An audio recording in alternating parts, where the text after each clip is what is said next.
Novamente, quem estiver de acordo em ser gravado, permaneça como está. E a gente vai iniciar o nosso compartilhamento de tela para dar sequência na aula. Estávamos falando sobre hipertrofia.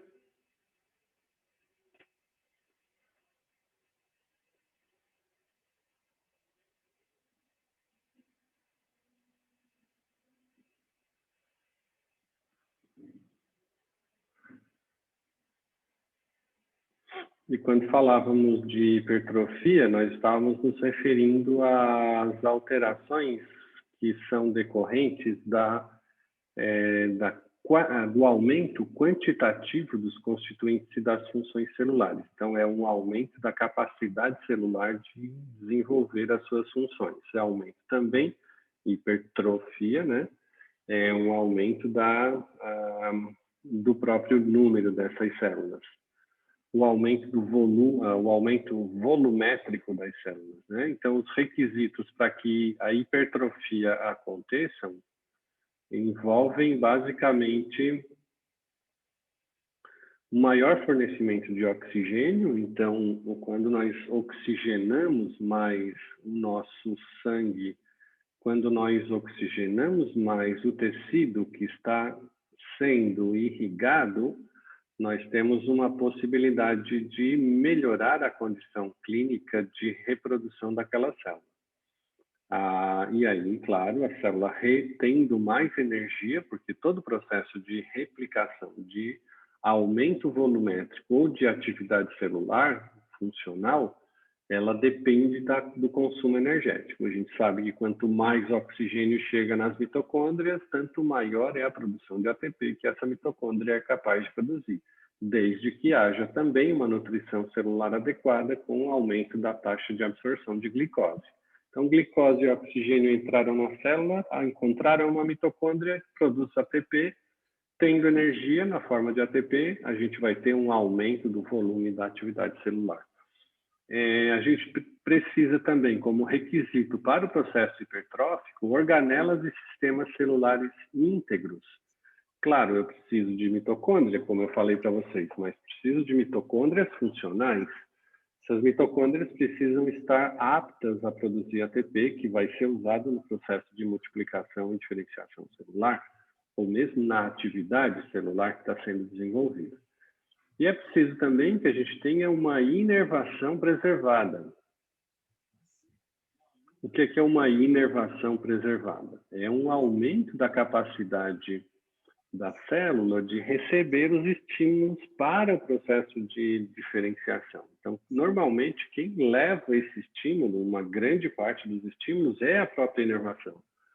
Por isso que pacientes com polimielite, que a inervação periférica dos órgãos internos inferiores é bloqueado, a gente tem prejuízo funcional na capacidade dessas células de responder aos estímulos, porque a gente não tem inervação. Então, inervação, organelas funcionais e fornecimento de energia e glicose para as células é indispensável para o processo de diferenciação celular e para a hipertrofia acontecer.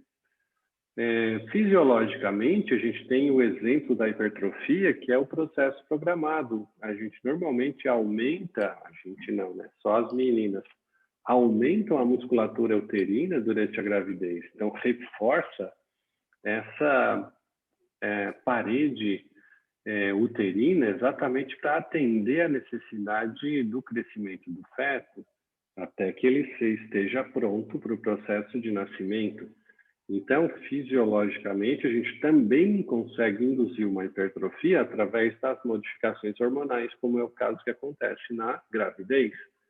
Os próprios processos de liberação hormonal que acontecem na gravidez estimulam o processo hipertrófico da parede uterina, que vai preparar o ambiente para a manutenção do estado gestacional. Mas a hipertrofia também pode acontecer de maneira patológica, com processos não programados.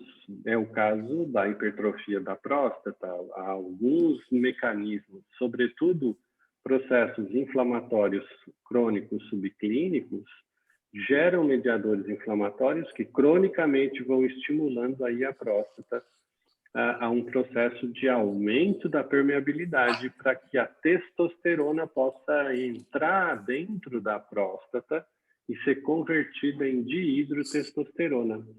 Então, o envelhecimento e a inflamação e doenças autoimunes alteram a permeabilidade da próstata, fazendo com que a testosterona acabe sendo absorvida em volumes, em quantidades maiores, e isso faz com que o indivíduo apresente uma alteração funcional no número e no volume das células prostáticas. Isso leva ao quadro que a gente chama de hipertrofia benigna da próstata.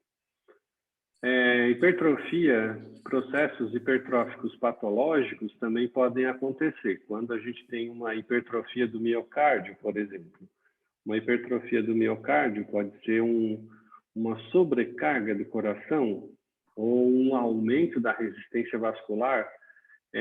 O coração é um órgão muscular, né, gente? Então, se a gente tem um processo em que esse músculo trabalha muito mais fortemente para vencer a barreira de resistência vascular, porque o coração precisa contrair para jogar o sangue através do sistema arterial. Se tem uma resistência arterial muito forte, óbvio que o coração precisa trabalhar ainda mais forte do que ele normalmente trabalharia. Quanto maior a força muscular cardíaca necessária para bombear esse sangue, tanto mais fortão vai ficar esse coração, tanto mais hipertrofiado vai ficar esse tecido muscular do miocárdio. Então, a hipertrofia do miocárdio pode gerar um aumento da capacidade contrátil do coração, que uma vez retirado o fator de resistência periférica, vai gerar um aumento da capacidade contrátil que leva a um quadro de hipertensão. Musculatura estriada esquelética também é uma hipertrofia, já que a força empregada durante o exercício físico acaba fazendo o processo hipertrófico. A força mecânica de desenvolvimento produzida para a geração de uma multiplicação hipertrófica em músculo esquelético é usada, né, por halterofilistas, por gente que pratica e malha, né, durante os processos de academia. Isso também pode acontecer na musculatura lisa, assim como na musculatura esquelética, que é mais evidente que a gente está assim, né? Aparentemente vendo o negócio acontecer. Na musculatura lisa também acontece. É o caso de alguns órgãos poucos em que nós temos um revestimento de músculo liso vascular. É o caso da hiperplasia da próstata, como nós mencionamos.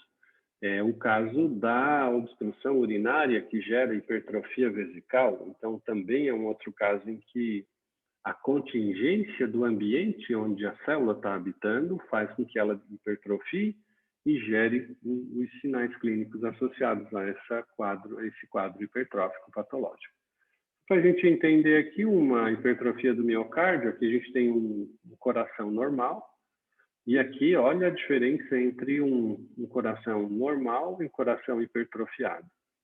O volume de células que são apresentadas. E olha a diferença dessa célula para essa célula em relação ao volume, né? É muito diferente, né? Hipertrofia muscular, a gente tem o exemplo clássico aqui do Hulk, né? O David Banner, e a conversão dele, como ele se converte no Hulk, e como aparece o processo hipertrófico muito rápido, né, com a radiação gama que ele é submetido lá. Então, só para ilustrar, claro, é uma fantasia, mas é o mesmo processo. Então, naquele caso do Hulk, o fator externo que está gerando o quadro de hipertrofia muscular é a radiação gama no qual ele é submetido. A hipertrofia muscular lisa também acontece, é o que acontece aqui, por exemplo, a bexiga que passa com o seu canal por dentro da região prostática, então o fluxo urinário normal nesse contexto.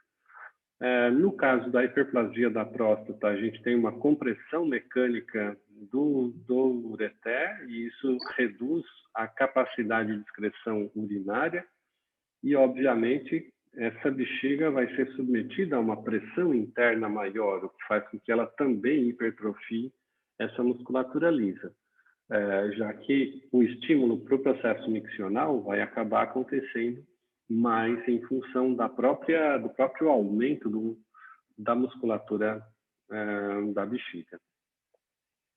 A hipertrofia também, o tecido hipertrófico, ele aumenta de volume e de peso. Obviamente, quando ele aumenta de volume, ele precisa um fluxo sanguíneo maior, porque ele tem um consumo energético maior. Quando ele aumenta a sua funcionalidade, ele precisa de um fluxo de oxigenação e de nutrição maior. E, claro, a sangue e linfa fluem de maneira aumentada.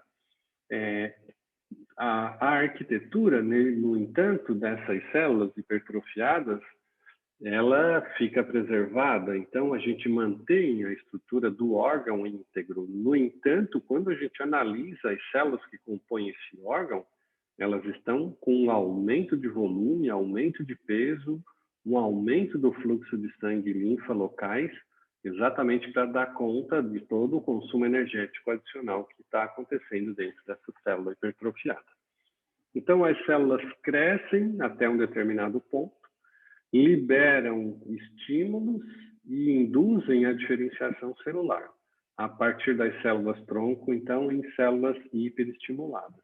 Quando a gente tem um crescimento celular, isso é o que acontece de fato. A gente tem a célula crescendo a partir de um conjunto de células indiferenciadas ou a reprodução do tecido em que eles estão instalados.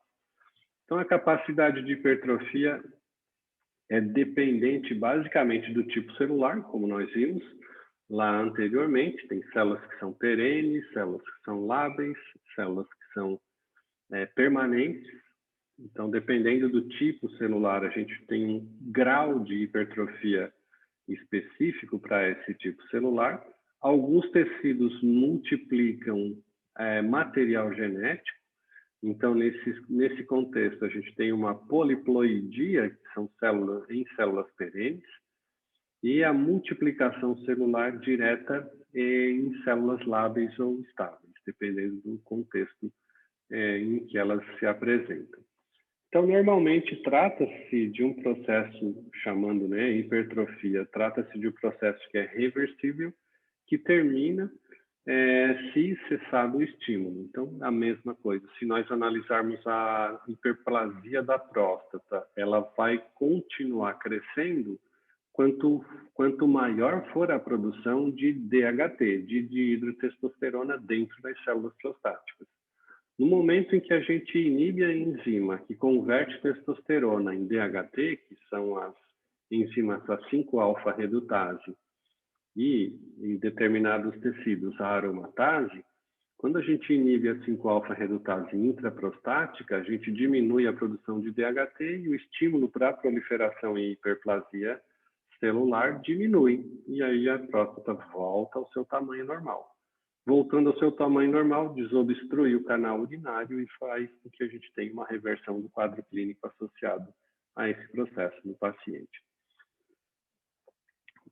O contrário da hiperplasia é o que a gente chama de hipoplasia. Então, a diminuição da população celular. A região onde acontece a hipoplasia é uma região que se torna, então, menor e menos pesada do que o normal. Então, se nós pegarmos um órgão hipoplásico, como foi o exemplo que a Renata me falou, se pegarmos um rim hipoplásico e um rim normal, a gente vai ter uma diferença absurda em relação ao tamanho. Vejam que durante esse processo de hipoplasia, é um processo que também acontece lentamente, da mesma forma que acontece a hiperplasia. A hiperplasia depende de fatores externos para a indução do aumento do volume. A hipoplasia também acontece a partir de estímulos para o processo de desenvolvimento da hipoplasia, na mesma velocidade, em que uma expande, a outra em volume. Então, durante a embriogênese, por exemplo, defeito de formação de um órgão ou parte dele, não sei se alguém se lembra de algum bebê da talidomida, né, em que houve uma supressão de alguns órgãos? Normalmente os bebês nasciam com uma hipoplasia funcional dos órgãos, sejam braços, pernas, ou alguma alteração funcional na reprodução, na embriogênese. Ou podem acontecer após o nascimento, como uma diminuição do crescimento de renovação celular e aumento da taxa de destruição, aquele desbalanço entre regeneração e apoptose. Lembram que a gente falou, né? Então, durante a embriogênese ou após o nascimento. Normalmente, processos reversíveis, exceto em causas congênitas, a gente pode reverter, dependendo aqui do estado fisiológico da hipoplasia e do curso temporal desse fenômeno no órgão em que está sendo apresentado. Normalmente, a hipoplasia tem um quadro fisiológico, algumas vezes a gente encontra aqui uma involução do timo na puberdade, gônadas do climatério. A involução, por exemplo, ovariana, que acontece no climatério, é um exemplo muito clássico da hipoplasia fisiológica. Todas as mulheres terão, certamente, em algum momento da sua existência, uma involução ovariana, uma hipoplasia ovariana, que é definida já na sua condição genética, né? Quando foi gerada, ela já veio com uma característica genética para que os ovários perdurassem em um determinado intervalo de tempo, produzindo seus folículos e liberando um por mês dentro da idade adulta fértil. Acabaram-se esses folículos, a mulher entra no processo de involução, porque o nosso organismo é muito econômico, então ele não quer gastar moeda energética com um órgão que não tem mais funcionalidade. E também, uma vez cessando a atividade de fecundação da mulher, ela não teria mais uma lógica fisiológica para a manutenção de um órgão como os ovários. Então, acontece a involução. Patológicos, a hipoplasia pode acontecer, por exemplo, em medula óssea, que é normalmente associada a agentes tóxicos, infecções, ou anemia hipoplásicas, que podem acontecer em alguns pacientes com AIDS. Mas na medula óssea é bem frequente quando a gente tem uma intoxicação por metais pesados. Mercúrio, chumbo. Normalmente, esses metais tóxicos, eles se acumulam em tecidos mais lábeis, né? mais de reprodução. No caso da medula óssea, a intoxicação com esses metais pesados diminui a capacidade proliferativa da medula. Professor, Oi, pois não. a gente pode ter hipoplasia por medicação, medicamentosa? Pode sim, é bem frequente, tá? Bem frequente. Tá, obrigada. Se, por exemplo, usa supressores de expressão proteica, tamoxifeno, alguns quimioterápicos que fazem hipoplasia, especialmente para fazer ou forçar a célula tumoral a reverter o seu estado hiperproliferativo, né? Então, sim. Então a gente consegue esse efeito com medicação também. Sim, consegue com medicação. No caso de agentes tóxicos, é uma intoxicação, mas a gente consegue induzindo com quimioterápicos, com outras substâncias que vão causar o mesmo efeito hipoplásico nas células, redução da capacidade do volume da população celular. Tá bom, obrigada, professor. Só para a gente ver aqui, ó, hipoplasia de medula, uma medula hipoplásica e uma medula normal. Então, veja o número de células que está sendo produzidas, uma medula normal, e o número de células numa medula hipoplásica. Hiperplasia, então, nós estávamos falando de hipoplasia, né? Voltamos para a hiperplasia. Hiperplasia, aumento do número de células, acho que isso aqui a gente já viu, né, gente? A gente já viu. O tecido hiperplásico, a gente já viu também.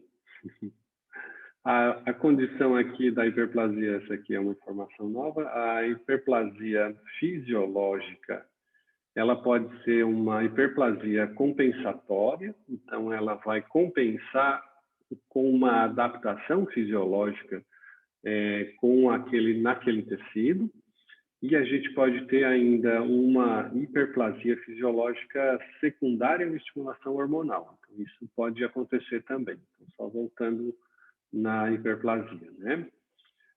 As patológicas normalmente são secundárias à hiperestimulação hormonal. Então, dependendo do estado de alteração funcional da produção dos hormônios, a gente pode ter uma alteração patológica ou fisiológica.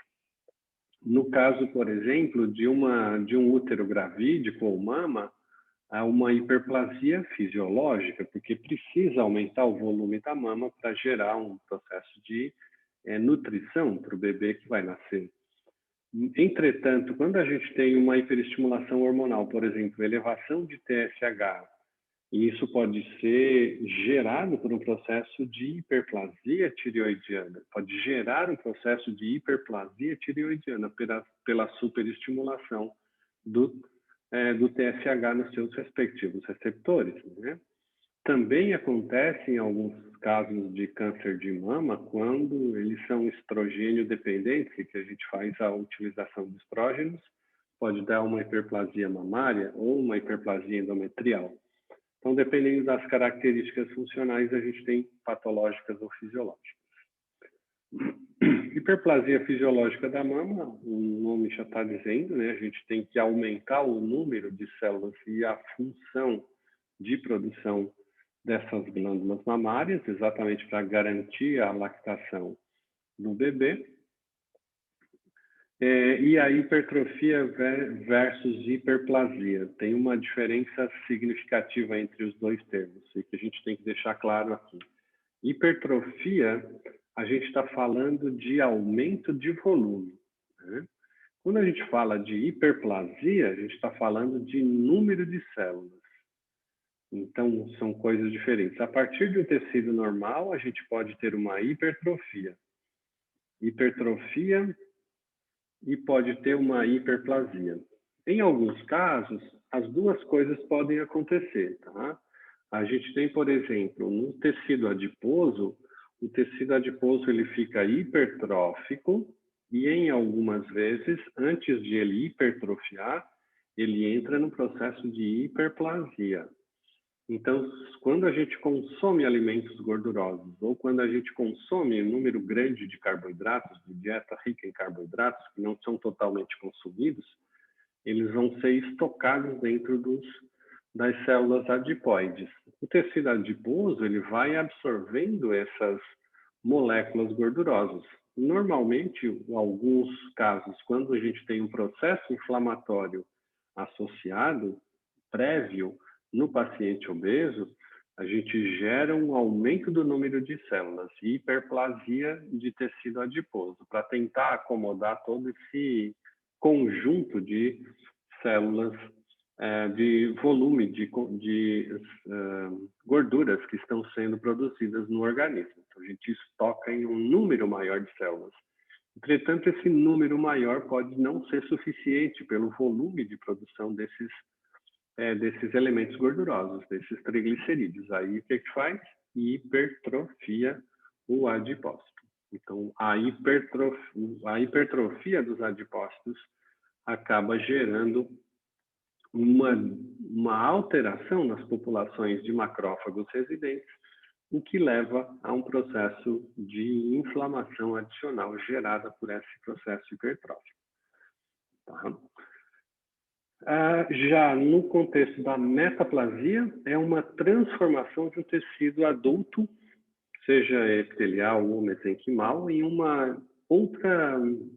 outro da mesma linhagem. O que é que significa isso? A gente está alterando o processo, gerando uma modificação funcional. Um epitélio se transforma em outro tecido, em outro tipo epitelial, O processo normalmente adaptativo, em geral o tecido metaplásico é um tecido mais resistente a agressões. Então, só para talvez aqui o exemplo mais clássico seja aquele calcanhar, né, que aumenta a espessura da sola, gerando uma metaplasia epitelial, em que a sola é muito mais resistente se o indivíduo anda descalço, trabalha na lavoura, com sapatos abertos, né, e que tem uma exposição a um desgaste normalmente desse tecido, o tecido modifica a sua característica para garantir uma resistência adicional naquele local. Na metaplasia, irritações persistentes são capazes de gerar esse efeito hipermetaplásico, então agressões mecânicas repetidas, é o caso de próteses dentárias mal ajustadas, que vão fazendo uma hipertrofia do local. O calor prolongado, alimentos quentes aumentam, por exemplo, a resistência esofágica ou o epitélio oral esofágico. Irritação química persistente, fumos, altera a capacidade de mucosa, inflamações crônicas no colo uterino, mucosas brônquicas e gástricas, também podem acontecer dentro desse contexto, tá? Da metaplasia. Então, metaplasia, transformação do epitélio estratificado pavimentoso, não queratinizado, em queratinizado. É o que acontece na parte interna dos pés, na sola dos pés, nos calcanhares de pessoas que usam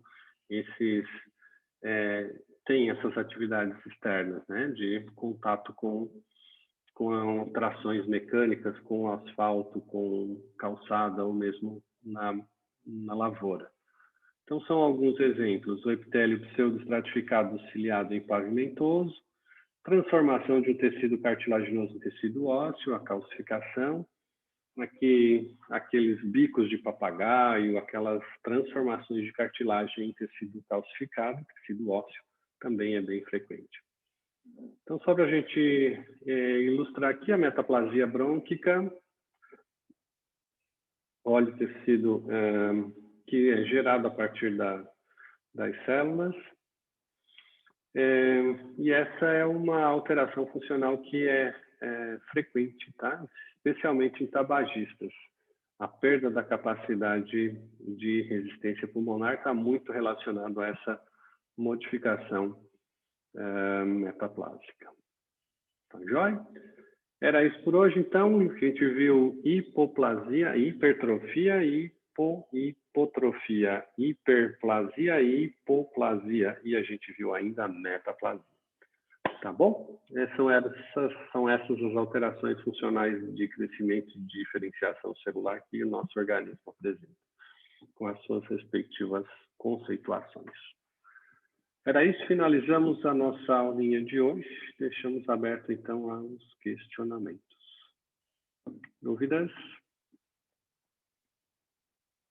Professor, só para confirmar que a metaplasia, ele vai mudar o funcionamento também, né? Isso, do claro, tecido. A resistência do tecido, especialmente adaptando o tecido a essa nova condição ao qual ele foi exposto antes, né? Ela muda a resistência, muda a funcionalidade, claro, do tecido. Tá bom. Obrigada, professor. De nada, Gi. Melhoras, tá? Fica com Deus. Obrigada. Não, hoje tá o dia do enjoo. Então tá bom. É o pior hoje, mas beleza, vai uns Bonal e vamos estudar. Tá grávida? Ai, se fosse gravidez, eu sabia que depois de 3 meses passa. Verdade, mesmo. Tá bom, gente. Então, fiquem com Deus. Muito obrigado pela presença de vocês aqui comigo. Um beijo grande no coração e qualquer dúvida estamos à disposição, sempre e permanentemente. Boa noite, professor. Obrigada. Boa noite, professor. Um beijo grande, tá? Beijo. Boa noite, obrigada.